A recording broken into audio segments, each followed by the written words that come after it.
Yo, what's up guys? Welcome back dito po si Del Ricardo, TV Sports. Well, ang ating mapag-uusapan ngayon ay ito pong Javi Gomez Deliano nagbabalik at na-trade, okay? Sa hot shots na po siya ngayon. Anong masasabi ni Doy TV dyan? At ito pa, Justin Brownlee daw po at RSJ sa Anib Puersa sa Meralco. Yan ang ating pag-uusapan at mga pa-shoutout. Bago po yan, salamat po na sa inyo mga subscribers ng channel na ito. Sa mga hindi pa po, nako, ito po ang ayaw sa chismis. Ito pong vlogger na to ay galit sa mga fake news vloggers, no? Kaya, ayun, marami po ritong mga subscribers ang well-guided po na hindi maluloko ng mga manlulokong vlogger dyan. Okay? So, subscribe na po kayo kung di pa po kayo subscribers. Alrighty! Dito na po tayo muna. Anong masasabi ko sa trade ng Terrafirma at ito pong Magnolia? Ano bang bago? No? Kaya tuloy na pagbibintangan po na may humahawak dyan sa sa kupunan na yan dahil nakita nyo naman po saan bumabagsak yung mga players, no? Okay, may mga ganyan pong speculation, no? Ako naman po di ako magbubulag-bulaga, no? Okay, I understand that yung mga sinasabing ganyan, po. Pero syempre, mahirap naman po kasi magbintang, no? Kasi wala tayong kompletong ebidensya, no? Sino ba talaga may hawak ng no? Binibenta, di mabenta-benta, no? Kaya yan tuloy. Kaya ang dami po mga trades, no? Marami pa po yan, no? Baka yung first round pick po. Ako po nasa gitna, no? Ako po'y gusto lang sana magandang laban. Yung PBA po sana maging katulad ng dati. Kaso po, patawarin niyo po ako pero parang mahirap. Ayoko na po magsalita. Basta, ayoko na magsalita. Baka ano pong masabi ko. Pero yun na nga po, si Javi Deliano, Gomez Deliano po, starter. No? Diba starter yun? Correct me if I'm wrong. Pinalit po sa bangko, no? At sa second round pick or draft pick, no? So actually, yan naman po si Ahan Messi. Dati pong yan, diba? Number 1 shooter sa 4-point yan, diba? Pero for some reason, di na nakalaro. Pero ang kasalukuyan niya pong role ngayon sa hot shots, bangko, no? Tapos draft pick, pinalit po sa starter, diba? Parang gano'n. Na import po ng Korea, no? So yan po ang trade na yan na kasalukuyan naganap mo dyan sa PBA. Di na po tayo nasosurpresa sa mga ganyan. Excited po ba ako? Siguro po sa mga hot shots fans, no? New hope for them, no? Okay, ayoko na po sirain yung kanilang kaligayahan. Kaya congratulations na lang sa mga happy dyan. Alright. Dito tayo killjoy, no? Sa na po tayo, Justin Brownlee na po tayo, RSJ. Ano masasabi ni Doy TV? Pwede naman po mangyari yan. Ang tanong lang, totoo po ba yan? No? Kasi po, napagtatagpi-tagpi po yung possibilities na pwede. Para sa akin pwede mangyari. Bakit? Ang kailangan naman po kasi dyan, naturalized player and then at the same time, import. No? So, naturalized player si Brownlee, import naman si RSJ. Pwede, di po ba? Ngayon, willing naman daw po di umano na ipahiram si Brownlee sa Meralco. Di po ba? Nabalita na po natin yan. Pag-komentuhan na po natin yan. Di po ba? Bakit naman hindi si RSJ? May kontrata yan, di ba? Di po ba? Why not? Ako po, napakaganda siguro yan. No? Ako siguro, manonood na ng EASL kasi never po ako nanood ng kahit isang laro. Baka po ako'y mapanood na, no? At mapaano po tayo, no? Siyempre, lahat tayo mga Pilipino, dapat Meralco tayo pag EASL, di po ba? Alright? So, yun po ang aking masasabi dyan. Posible po yan, guys, no? Technically, speaking po, sa reality po, may mga schedule po dyan, Pero si RHA, di ba, libre naman. So, why not, di ba? So, yun po ang ating kaabangan, okay? Excited po ang maraming fans dyan. Alright? Abangan na lang po natin ang confirmation. Dito na po tayo sa mga pa-shoutout, guys.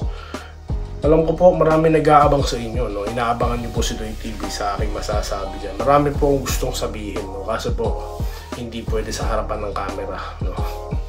Siguro po kung kausap niyo po ako at walang camera, hindi recorded, marami po akong sasabihin talaga. Kasi po, isa po akong responsableng vlogger.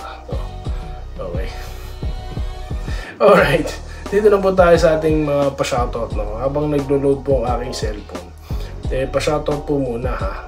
Alright, dito po tayo kay Ma'am Irene Kilos na laging una, ha, sa pagkokomento. Salamat po, madam. Yun din po kay Sir Bobby Payawal. Okay, magandang buhay kabayan doon. Salamat sa pa-shoutout. Ingat sa health pa. Lagi kami na manonood sa totoong balita sa larangan ng basketball. Maraming salamat po. Mabuhay po kayo, Sir Bobby Payawal. Bobby Kabading na nanonood din, alam ko, no? Busy lang siguro si Sir.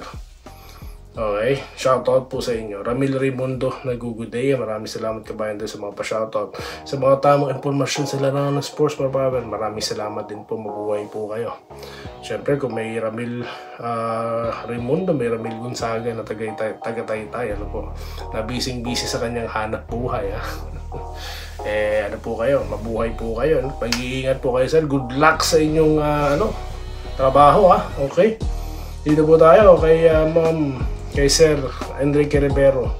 Good day, Idol Doy. Lagi ako present sa vlog mo pag naglaro. Sigo, laking tulong daw po sa barangay. Tama po kayo dyan, no?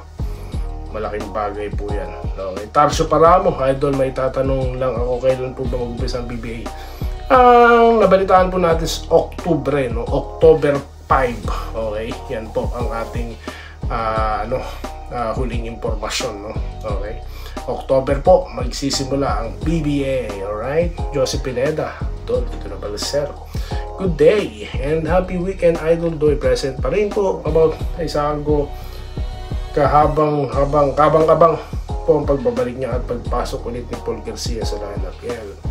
Well, let's see, no? Maganda po magandang usapan po yan, no? Alright, si Sir Archie Makirang, nako.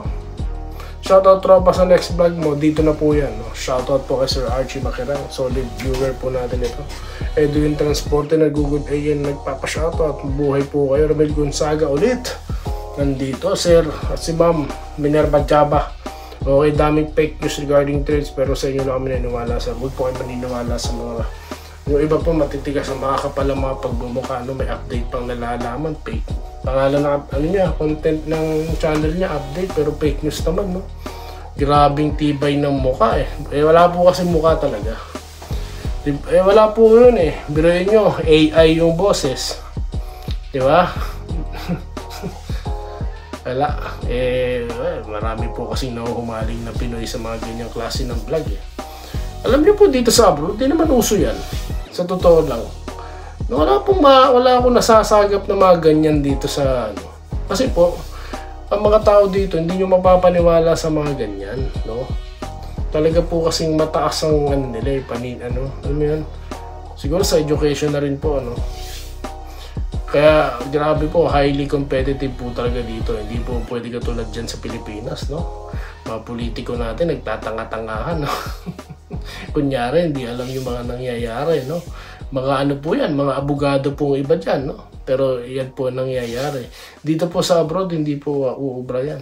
Sa totoo lang. Kaya po, sobrang yaman ng mga tao, ng mga bansa na ito, no? Yung pinanggalingan ko po, Singapore, ito pong Canada, there's no bullshit, no? Diyan po sa atin, no? Balita, puro, kung ano naman sasabi ko. Magkakaroon po ako ng open vlog, yung vlog po na ako lang, yung wala pong basketball topic, yung kwentong lang, yung lifestyle vlog lang, guys, no? Yung libre po ako magsalita ng kung ano-ano. Yung setup po para motovlog, no? Na mayroon po ako ibang ipapakita sa inyo, ipapalabas sa inyo. Ewan ko kung interesado kayo, no? Okay? Mga travel, mga ganun. Diba?